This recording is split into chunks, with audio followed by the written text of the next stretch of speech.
Welcome to the Queer Confidence Podcast, the podcast to help you become your most confident queer self. I'm your host, he, she, they, Coach Alex Ray, and I haven't always been this confident. In fact, I used to be super insecure. And through this show, I want to share with you what's worked for me, my clients, and my guests so that you can become more confident. Hello, unicorns. Welcome back. Today, we're going to talk about lovable versus loved. And funny enough, I was sitting down to actually record a different episode, or not sitting down. I was planning today on my schedule to do a different episode, and I couldn't get this concept out of my head and just kept thinking about it. And I was like, okay, we're going to do this episode. This is what we're going to talk about today. And the other one is coming. Don't worry.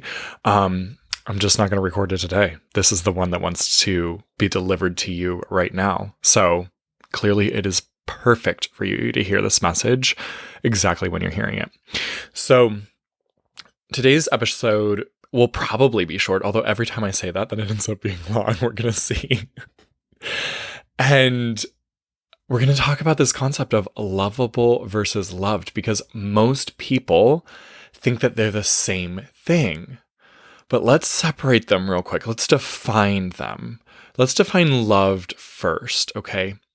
Loved is being loved by someone else. It's receiving love from another person.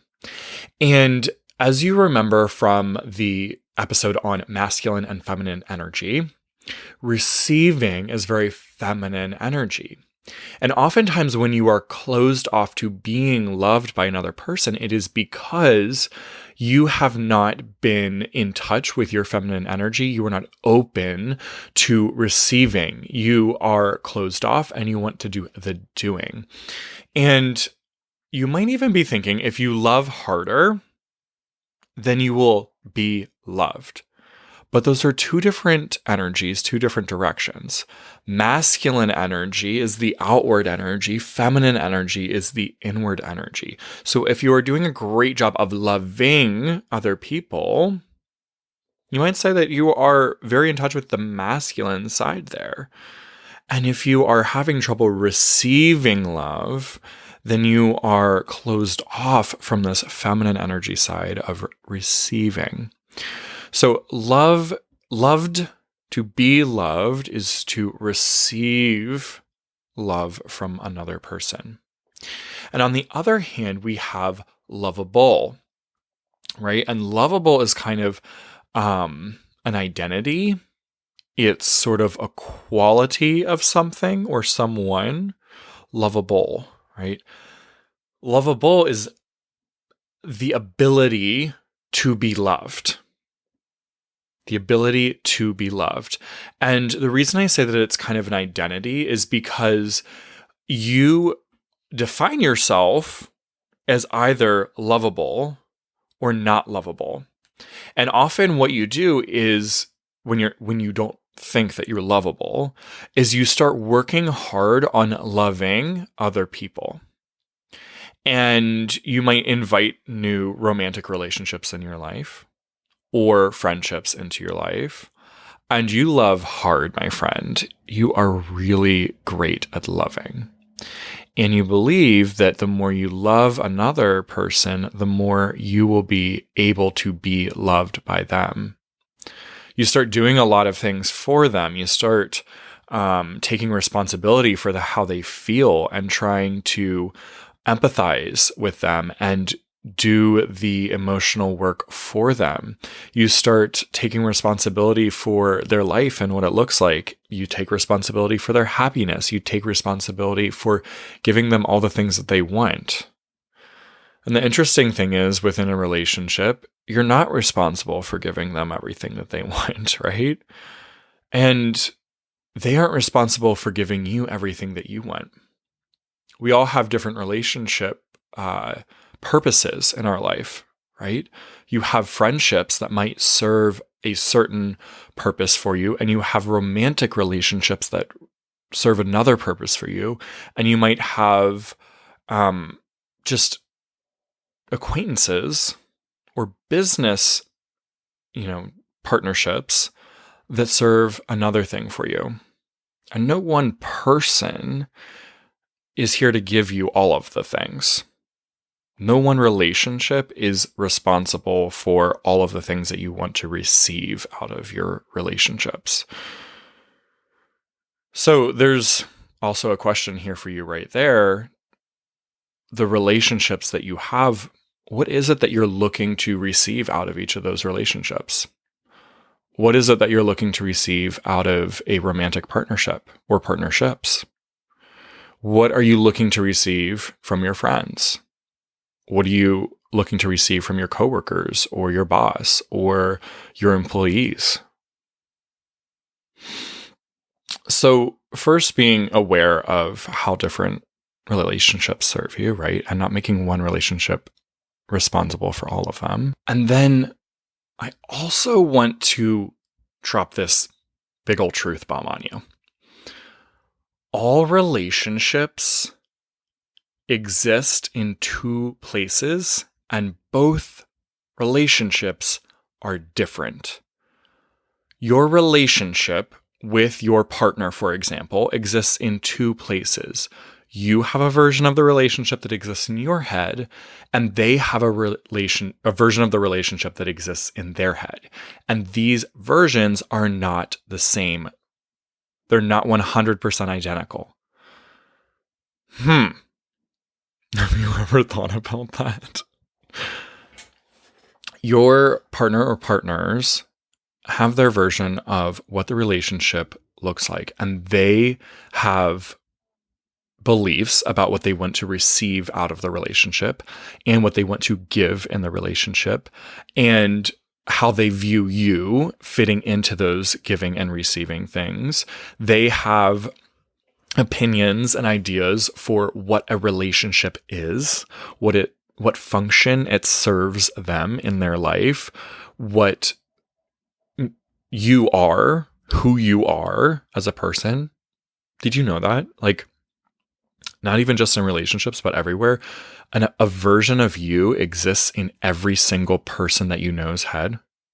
What? And everyone has a different specific view of who you are. Only you really have a view of all of the things. That's pretty mind-blowing, isn't it? So if relationships all exist in two different places, we're circling back to Lovable now. You are 100% lovable. You're 100% able to be loved. And other people's ability to love you depends on them and only them. Because they're not in love with you, they're in love with their idea of you. They're in love with the version of you that exists in their head. This is how we know that within partnerships, right, one partner could be cheating on the other, and the other doesn't have any negative feelings about their partner until they find out. Because the version that existed in their head of the person changed, right? They were in love with this version in their head. And when they found out that the partner was cheating, it changed the version that existed in their head. But that partner was still the same lying, cheating partner that they were the entire time. They didn't change. Do you see how your lovability is actually 100% all the time, and your ability to be loved by another person is really about their ability to love you? Do they have the capacity to love who you are? Do they have the life experiences that are going to attract them to you? Do they have the desires for a partner or for a friend or for a colleague that you fit with. If you don't fit with it, it doesn't mean something about you not being able to be loved. It doesn't mean something about you not being valuable. It just means that they don't value who you are. And that's okay. If I were to estimate for you, we know at least probably 50-50. Half the people in the world are going to be madly in love with you. Half the people in the world are going to like be totally turned off and don't like you for who you truly are. And that's okay. But we might even estimate on the lower end of people that actually like you for who you are, who are like madly in love with you, even if this is like platonic, right? Madly in love with the essence of who you are, with the true being that is you. And then probably the majority, like 70% of the people in the world, don't like that. It's a turnoff to them. But with, what is it, 7 billion people in the world? What is 30% of 7 billion? I don't know. I can't do that math that fast, but I know it's at least 2 billion if I'm doing my estimation correctly. 2 billion? 2 billion people could be just madly in love. Again, it could be platonic, it could be romantic, doesn't matter. But like we're grouping them all together. Madly in love with the essence of you, with who you really are. That's a lot of freaking people. And it's totally fine. Like, you really need those other, what is that, 5 billion to be madly in love with who you really are? Maybe not, right? 2 billion is a very large community. That's a lot of people to keep track of. That's a lot of people to interact with. You really don't need that many, right? So when you're thinking about this concept of who you are and your value, I want to give you this metaphor with music. Now, my favorite kind of music is EDM. I love to just dance my pants off. And y'all know I'm sober now, so like I don't even drink at the clubs. I just go freaking wild. I lose myself in the music. I love dancing. And then there's like, I kind of look at it like the opposite side of the spectrum. Typically, there's like classical music, right? There's like Mozart and Bach and everything. And I appreciate that it is art. I appreciate it I appreciate it. But do I enjoy it? No. I don't think I have any classical music on my phone. Like, nothing about that is enjoyable to me. And I understand how it can be super enjoyable to somebody else, but it just doesn't light me up. I love being lit up by the feeling, the energetic feeling of electronic dance music. I love how that feels to me. Now, if this is an EDM concert, right? If I go to an EDM concert and out comes Bach, resurrected from the dead, with a grand piano and starts going to town, I'm going to be like, can I get my money back? Right? Now, easily, he's argued to be one of the greatest classical artists of all time, right? I'm pretty sure. I don't know that much about classical music, but I know his name. So does my not wanting him or being like totally turned off if he's at my EDM concert, does that make him any less valuable or any less lovable? No, not at all, right? He's still 100% valuable. His art is still 100% amazing, incredible, magical, lovable, and loved by many, but not by me. Why? because of my life experiences and my journey and who I am and how I like to feel things, what I'm sensitive to, what my body and my vibration interacts with well. That's EDM. That lights me up. So I don't have an ability to love classical music. And that's okay. I can still appreciate it for what it is, that it is art. It's just not my art. It doesn't light me up. I don't love it. It doesn't change the value of it. And the inverse is also true. Y'all heard in the last couple episodes, lessons from Arizona.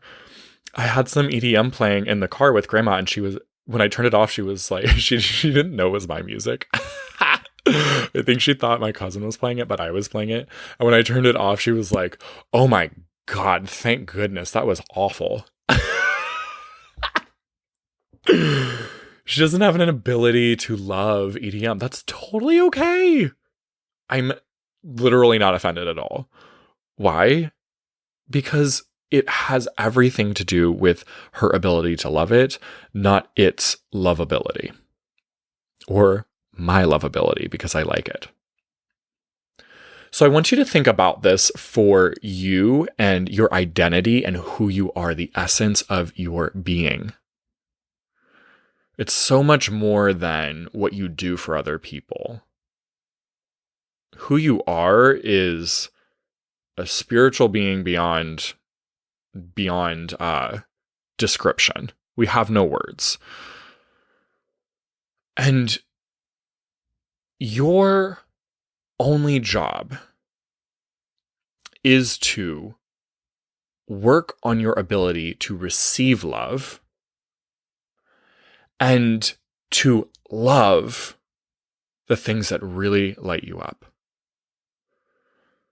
You are responsible for your ability to be loved and your ability to love others.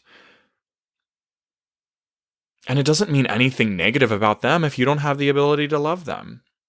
You want them to go be with people that have the ability to love them. Go hang out with them over there. They love you for exactly who you are, but I don't, right? That's how you want to show up in every relationship. And so in order to really do this work, in order to open up to that feminine energy of receiving love, being able to receive love and receive your own love, I take my clients through a lot of inner child work around this. That's where it's at. That's where we unlock your ability to love yourself. And then your ability, therefore, to receive the love from others. Because if you don't love this thing about yourself and they come along and compliment you on it, you know what you do. You immediately invalidate it, right? Someone says, oh my gosh, I love your voice. And if you have all these opinions about your voice being terrible and obnoxious, you're like, oh, they're just saying that to make me feel good, right? They're just people pleasing me. I don't believe it. I have a terrible voice. I've done that so many times, my friend. I know what it's like. It's just the insecurity talking. So if that's the journey that you want to go on, if you're ready to start learning how to love yourself, your 100% lovable self, you're 100% lovable as you are, because it's just about your ability to love yourself in order to love yourself, not for you to change who you are in order to be able to receive it. If you want to love yourself more, receive your own love, and then start receiving the love from others, come work with me. That's what we're going to do.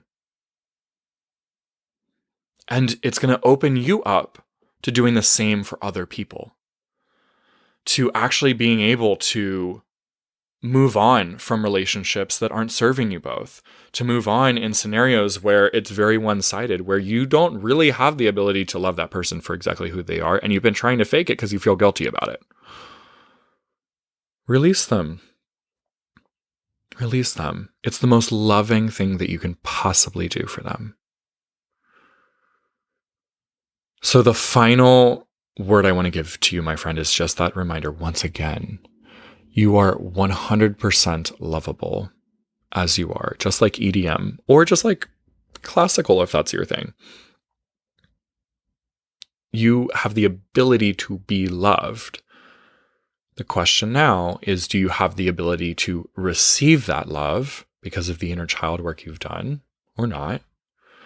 And are you open to now just understanding that whether other people love you or don't love you, whether they value you or don't value you, has nothing to do with who you are and everything with who they are and therefore their ability to love or value you. What a relaxing thought. There's so much less pressure, so much less need to perform. All right, my friend. Talk soon. You are 100% lovable, and I just love you. See you next week. If you enjoyed this episode, don't keep it to yourself. Share it with a friend so they too can become more confident. You can also help more people find the show by leaving a 5-star review wherever you listen. And if you want to become a more confident queer with support from yours truly, head to coachalexray.com or use the link down in the show notes. I'm looking forward to working with you.